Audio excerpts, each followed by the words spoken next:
ity taona ity dia taona hanomanana ny fiangonana hitrenany Jesosy eny aminao.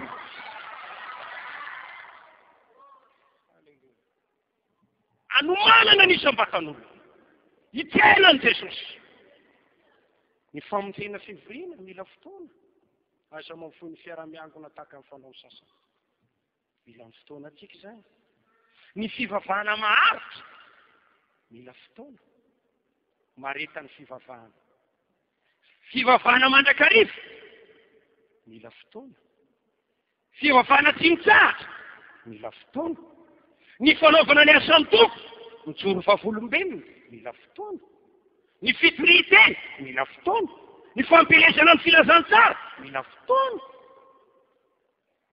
Tsy maintsy manome fotoana ianao. Tsy maintsy manome fotoana ho an'Andriamanitra. Sasany dia voafatotra fotsiny ankehitriny. Fa inona ny fialan-tsiny? Fialan-tsiny tsy mahomby manapotika fiainam-panahy. Tsy mampandrosaram-panahy. Tsy manam-potoana hoe. Tsy manam-potoana hoe. Tsy manam-potoana hoe. Tsy manam-potoana hoe. Manenjika ato. Ty tombo orena ato. Ty tombo voninahitra ato. Ty tombo an'ity. Ty aso an'ity. Ty aso an'ity. Molototo an'ity. Amin'izay ny fiainana ara-panahy. Atao ambany zavatra. Olom-bavonjy ianao. Naina mahafoy ny zavatra rehetra mifankatoavana sitrapon'Andriamanitra. Halleluja! Jereo mpino tamin'ny andro ny apôstôly. Nasotona keo an-kiantsany tempoly isan'andro. Dia tsy nanana raharaha ve izy ireo e? Tsy namelona faty aman-danaka ve izy ireo e? Tsy nisy asa nataony ve? Tsy mba nivarotra ve izy ireo e? Tsy mba olona takatsika ve izy ireo e? Fa naninona ny tonga tao an-tranon'Andriamanitra isan'andro. Nanome fotoany. Nanome fotoany. Isan'andro. Nakao mikianjany tempoly. Mafiry ny olom-bavonjy mafoy fotoana. Sakrifisy eny io e. Endao rehefa reraka avy any asa iny. Indray mba mandray bisy, indray miazakazaka mankany akoron-drano. Mba hanome voninahitra an'Andriamanitra. Mba hampahery ny pastera. Mba hamana ny fananao. Fa rehefa tsy manome fotoana ianao reraka, alao haijanona amin'izao. Mangatsika ny fonao. Mampiara-panasa. Sasany miavana ny fetsatry azo aloara. Anio hoe, ny andro tokony fazanao. Mitoty amin'Andriamanitra. Faly aho, ao isinao andesika ho any an-tranon'ny Jehova.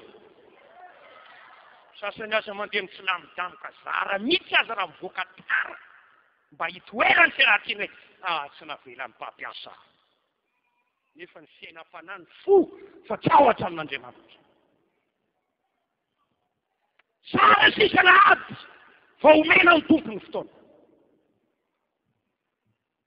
Olom-bavonjy manome ny fotoana. Jereo tsara izy ireo. Ao amin'ny asan'ny apôstôly toko fahadimy andiny foro. Ny teny sy nampianatra ny tenin'Andriamanitra isan'andro. Ny fotoana, nanome fotoana. Daniel nivavaka intelo isan'andro. Lay Premier ministre olona manakady tao amin'ny tany sy ny fandrakana. Vavaka intelo isan'andro fanao izany. Ry directeur, ry chef de service, ry olona mpiandraikitolona. Tsy sahirana noho ny Daniel ianao. Manahoana ny fiainam-bavaka ao? Mba manahoana?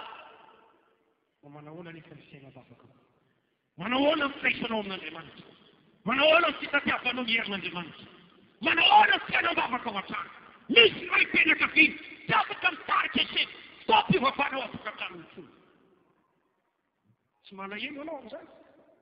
Tsy malahelo anao amin'izany. Tsy magotika akory ny fananao amin'izany. Nefa efa mivalibarina makany amin'ny fiangonana, makany amin'ny elo anao, mangatsipo. Tsy ao amin'ny sitrapon'Andriamanitra ny fiainanao. Amin'ity androany ity, manitsy ianao Andriamanitra. Mafoy izao fotoana.